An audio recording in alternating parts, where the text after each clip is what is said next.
The total trade volume was 700 billion RMB yuan, a year-on-year increase of 14.9%, taking account for 46.8% of the total service trade, an increase of 14%. Among that number, for knowledge-based service trade export, it was 450 billion RMB yuan, 17.5% higher than the previous year, and accounting for 55.4% of the total. For the faster-growing services, they are concentrated in financial services, individual culture and entertainment, the IPR charges, increasing by 37.1%, 36%, and 34.6% respectively. For the knowledge-based service trade import, it was 310 billion, accounting for 39% of the total. And they also increased the fastest in financial services, insurance services increasing by 40.4% and 33.1% respectively. Thirdly, for the tourism service trade, it continues to go down. Right now, since the COVID-19 was dealing a heavy blow incessantly to tourism. So in the first 4 months, tourism trade was 210 billion RMB yuan, a decrease of 41.3%. Export decreased by 41.2%, and import decreased by 41.3%. In the service trade sector, we have seen the export to increase by 27.9% and import increase by 12.7% in the first 4 months of this year. So that's about the information I would love to share with you. And now I'm open to questions.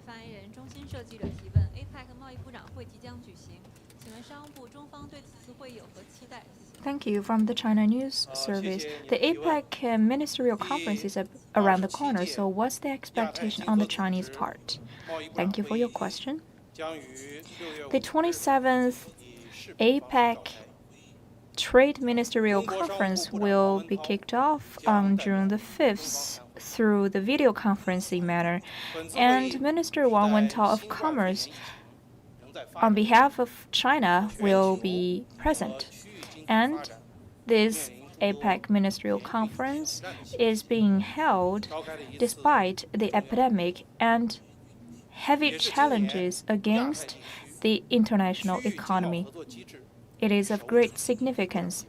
Also, this year, the Asia-Pacific region sees its first such APEC-themed ministerial conference. China expects that during this conference, we could find out solutions to fight against the COVID-19 and support multilateral trade system and other commonly concerned issues by the APEC committee. And we do hope to push for some tangible outcomes and give out the voice of the Asia-Pacific region, thus triggering the APEC economies to join hands to fight against the epidemic and safeguard the security of industrial chain, supply chain, and spur the healthy recovery of the regional economy. Thank you.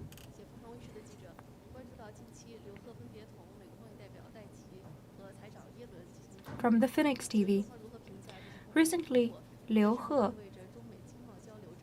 has had a teleconference with Yellen from the U.S. on behalf of the trade delegation. So what's the content of the communication and what's the influence as well as the future plan? Thank you for your questions.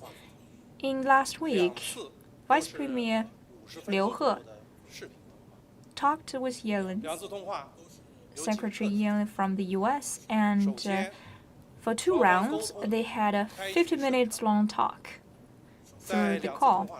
And there are several features of the talks. Firstly, they have come off to a good start.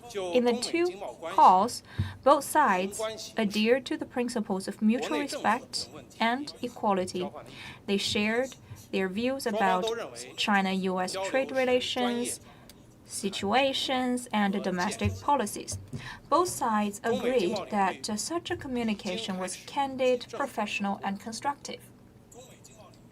In the field of China-US economy and trade, we have already started regular communication. Second, seeking common ground while reserving differences. Both sides agreed that China-US economies and trading relationships matter, and there are several fields of cooperation. Both parties also posed their concerns. China fully considers its domestic economy and expressed our concerns in details. Thirdly, the talks get started with practical solutions to realistic problems. So both sides agree that in the next step, we will take the angle of the international economy as a whole, so that for producers and consumers, we can come up with some tangible solutions so as to have a healthy and steady growth of China-US relationship in economy and trade. Thank you. 香港南华早报记者，我有2个问题。第一个是世贸组织上周五同意成立争端解决小组，处理中国对澳大利亚大麦征收 I have two questions. Last Friday, the United Nations agreed to take some measures to handle the incident of China's sanctions against the anti-dumping issue related with the Australia. So, what is the take of the Ministry of Commerce? Thank you for your question. For your question concerning the barley sanction, as you know, for the imported barley from Australia, China has kicked off legal anti-dumping investigation. After about 1.5-year investigation, China legally decided that since May the 19th, 2020, for the imported barley from Australia will be levied the anti-dumping taxation and anti-subsidy taxation. I would love to stress that the Chinese government has always observed the WTO rules, and we have acted along with the WTO rules. China will, according to this dispute settlement procedure, handle this case. And in the meantime, China fully respects New Zealand as a member of the WTO, so that New Zealand can be part of this case settlement as a third party. We fully respect its rights. And since China's access into the WTO, China has always been one active supporter of the multilateral trade system. We are also a key contributor to that system. China fully implements our obligations since the access, and we firmly support the multilateral trading system. For global trade, investment, liberation, and facilitation, we have made active contributions. China has already become one important engine of the world economy. We promote different members to realize their mutual benefits, win-win results. China supports necessary reform of the WTO. We hope to increase the authority and efficacy of WTO, and we are against protectionism and unilateralism. We argue that the international trade rules shall be formulated by all members.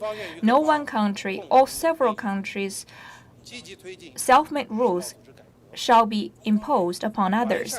China stands ready to work hard with all the others to facilitate the reform of the WTO and improve the international economic governance system and help the world economy to be more tolerant, universal, balanced, and win-win.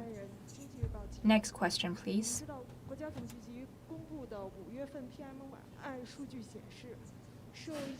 From the Economic Daily. The National Statistics Bureau published the PMI in May, and according to the statistics, because of the influence of the iron and steel rebate cancellation, the figure was 42.3.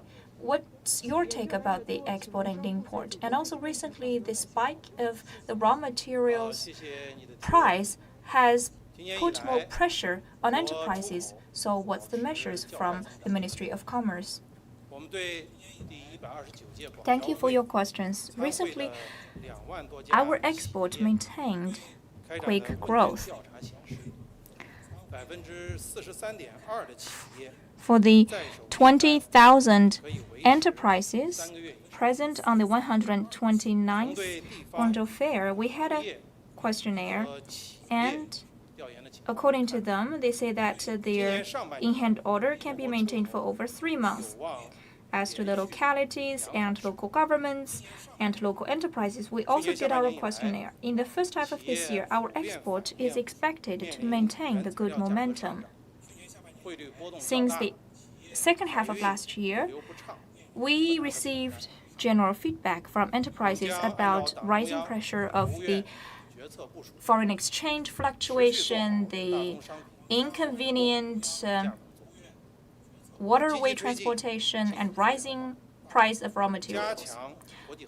We will try to maintain the price of the commodities and diversify import structure and enhance international cooperation so as to establish a mutually beneficial trade channel for commodities. And also we will enhance interdepartment cooperation.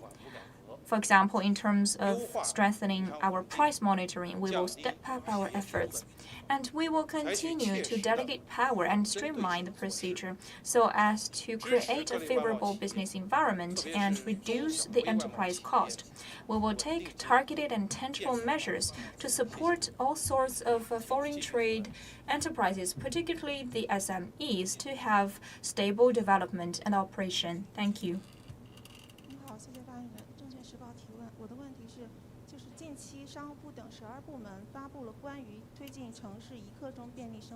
From the Securities Times, 12 departments, including Ministry of Commerce, published how to make the daily lives of the people more convenient.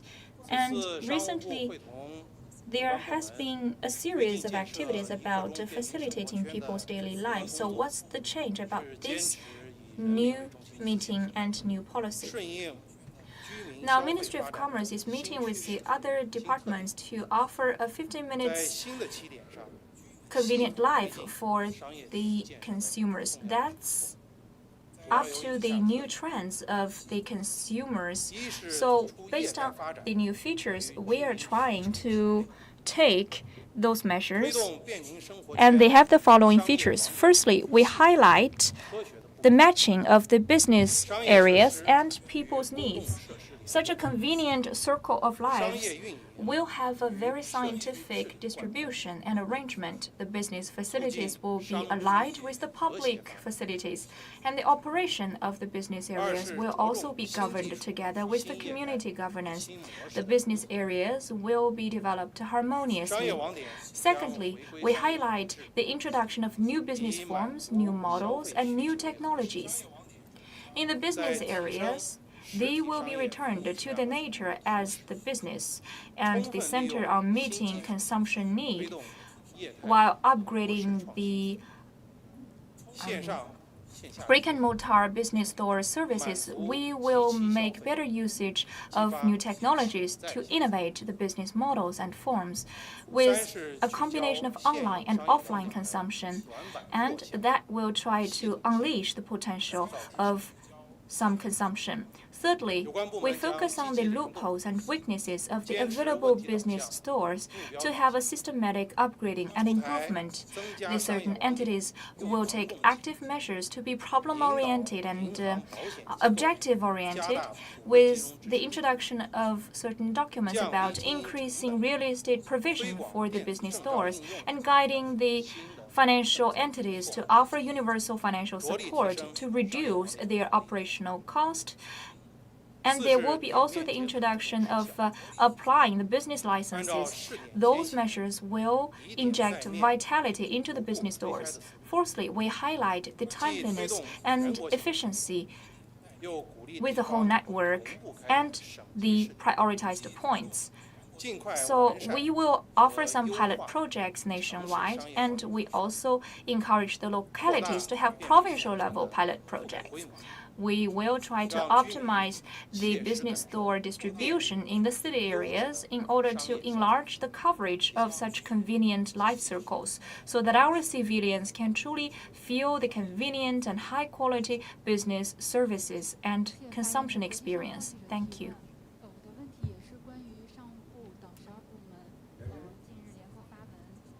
From the international business news, my question is also about the recently published opinion on offering a 15 minutes convenient life circle for the civilians. In the document, it mentions how to make certain standards with training of skills, regulating the behaviors of the business stores. So what will be the details of such measures by the Ministry of Commerce and how to implement those measures? Thank you. To truly execute the opinion, Ministry of Commerce, together with the other departments, will guide localities to compile their dedicated action plan and pilot projects with enhanced top-level design. Meanwhile, recently we will publish another document about the construction guideline on such a convenient life cycle development so that it will be more targeted. And we also encourage the different channels of training, for example, the schools. We also hope to increase the skills and capacity of those staff members in the business areas. Also, we encourage the business associations and societies to compile the standards for this opinion. We encourage integrity and self-discipline in the industry. We will also organize the experience of different localities in terms of managing and operating such a convenient life cycle. The monitoring will be deliberate, and we will streamline and simplify the monitoring process, and there will be also policy support. And such experience will then be transmitted nationwide. Thank you. The Biden administration is planning to amend the ban on U.S. investments in some military-linked Chinese companies. The decision should come sometime this week, according to our reporting. Do you have any comment about this? Thank you.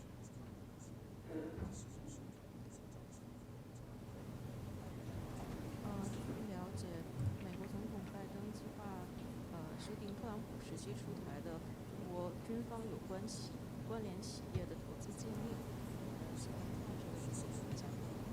谢谢你的提问。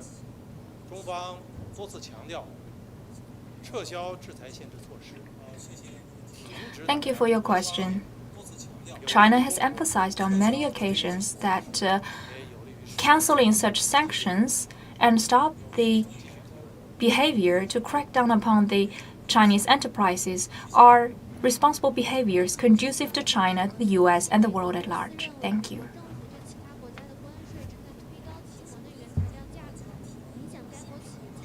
Some U.S. companies believe that the U.S. government's tariff for the foreign companies are influencing their own competitiveness, so asking for the cancellation of the tariff, and it will certainly have an impact over the U.S. trade with China. What's your take on that? Thank you for your question. It is a full manifestation that the tariff increase is harming the U.S., the other countries, and the world recovery. Thank you.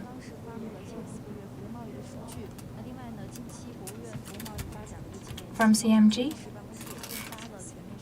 So according to the data you just published about the trade in the first 4 months, recently we have read the document about deepening service trade innovative pilot projects with 16 different cases. So my question is, for the next step, to deepen the pilot projects, what are the other detailed plans? Thank you for your question. As is known to all, last August, the State Council decided to conduct the pilot projects about deepening service trade development in 28 places with a period of 3 years. For now, 122 different measures are being implemented with the initial results.